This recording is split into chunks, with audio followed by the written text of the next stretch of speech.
পুলিশের বিশেষ শাখা এসবি আশঙ্কা করছে আজ থেকে ৮ আগস্ট পর্যন্ত সময়কে কেন্দ্র করে অনলাইন ও অফলাইনে সংঘবদ্ধ প্রচারণার মাধ্যমে নৈরাজ্য সৃষ্টির চেষ্টা করতে পারে রাজনৈতিক কার্যক্রম নিষিদ্ধ ঘোষিত দল আওয়ামী লীগ। তাই পুলিশের বিশেষ শাখা এসবির পক্ষ থেকে পুলিশের বিভিন্ন ইউনিটকে চিঠি দিয়ে সতর্কতা জারি করা হয়েছে। দলটির কিছু নেতা ও কর্মী এ সময় সরকারি ও বেসরকারি স্থাপনায় হামলা, বিশৃঙ্খলা কিংবা ভাঙচুর চালাতে পারে বলেও ধারণা করছে আইন শৃঙ্খলা রক্ষাকারী বাহিনী। চিঠিতে উল্লেখ করা হয়েছে, ঐতিহাসিক জুলাই অভ্যুত্থানের বর্ষপূর্তি ঘিরে সরকার বিরোধী রাজনৈতিক দল ও ফ্যাসিবাদ বিরোধী সামাজিক সংগঠনগুলো ১ জুলাই থেকে বিভিন্ন কর্মসূচি পালন করছে।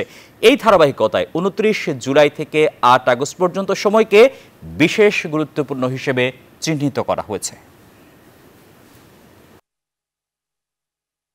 পত্রপত্রিকায় তো দেখতেই আছেন, আমরা তো এই সময়টা একটু সতর্ক। জুলাই আগস্ট পুরোটাই বান্ডেল থাকলে প্রতি সেনমানিতে টাকা বাঁচবে। বিকাশ সেনমানি বান্ডেল কিনে জিতুন প্রতি লেনদেনে।